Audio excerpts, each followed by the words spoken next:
안녕하세요. 건설 전문 변호사 송강남입니다.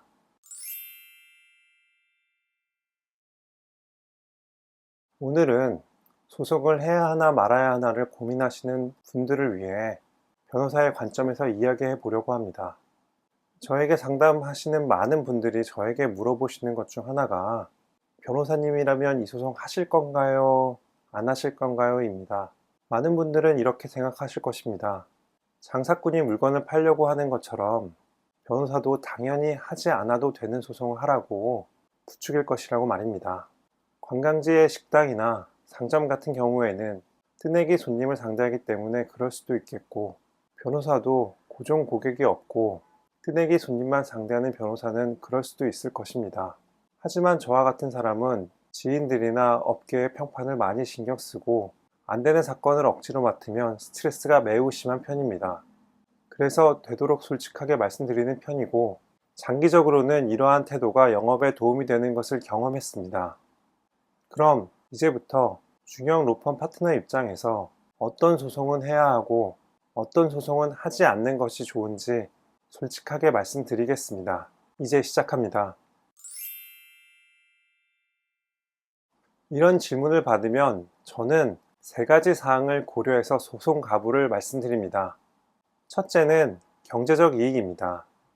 민사소송은 대부분 돈 문제이기 때문에 받아야 하는 돈과 승소 가능성을 곱해서 승소할 때 받을 수 있을 것이라고 기대되는 기대값을 구합니다. 예를 들어 받아야 되는 돈이 2천만 원인데 승소 가능성이 60% 정도이다. 그렇다면 기대값은 1200만 원 정도일 것입니다. 다음으로 이 소송을 하는데 드는 비용을 계산합니다. 간담료, 변호사 보수, 소송을 위해 들어가는 노동력 등을 생각해 봅니다. 예를 들어 관담료와 변호사 보수가 800만 원 정도이고 소송 때문에 자료를 정리하고 신경 써야 하는 노력의 대가가 200만 원 정도라고 추정된다면 들어가는 비용은 총 1000만 원 정도일 것입니다. 그렇다면 기대값은 1200만 원이고 비용은 1000만 원이니까 소송을 하는 것이 경제적 이익이라고 말씀드립니다. 기대값이 비용보다 적거나 비슷하면 경제적 측면에서 소송을 안 하는 것이 바람직합니다. 둘째, 재발 가능성을 생각합니다. 기대값이 비용보다 적은 경우에도 이러한 분쟁이 또 발생할 가능성이 있는 경우에는 소송을 하라고 말씀드립니다.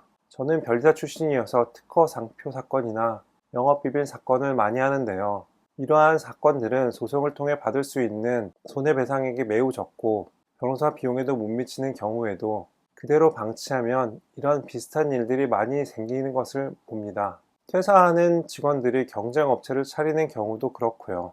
따라서 방치하는 경우 재발 가능성이 높은 사건은 경제적 측면에서 당장 손해라고 하더라도 소송을 하라고 권하는 편입니다. 셋째, 감정적인 측면에서 소송이 필요한 경우가 있습니다. 승소 가능성이나 경제적인 측면에서 손해인 경우에도 소송을 하는 것이 감정적인 측면에서 필요한 경우가 꽤 있습니다. 먼저 돈보다도 남한테 무시당하고는 못 참는 성격을 가지신 분들이 꽤 계십니다. 전에 제가 한 사건에는 재벌집 인테리어 공사 소음에 관한 위아랫집 사이의 소송이었는데요. 이미 공사가 끝난 상황이라 받을 수 있는 위자료는 변호사 비용에 턱없이 모자랐습니다. 하지만 양측 모두 매우 비싼 변호사를 선임해서 소송을 진행했습니다. 이 밖에도 돈이 많지 않은 분들도 감정적인 측면에서 소송이 필요한 경우가 있습니다.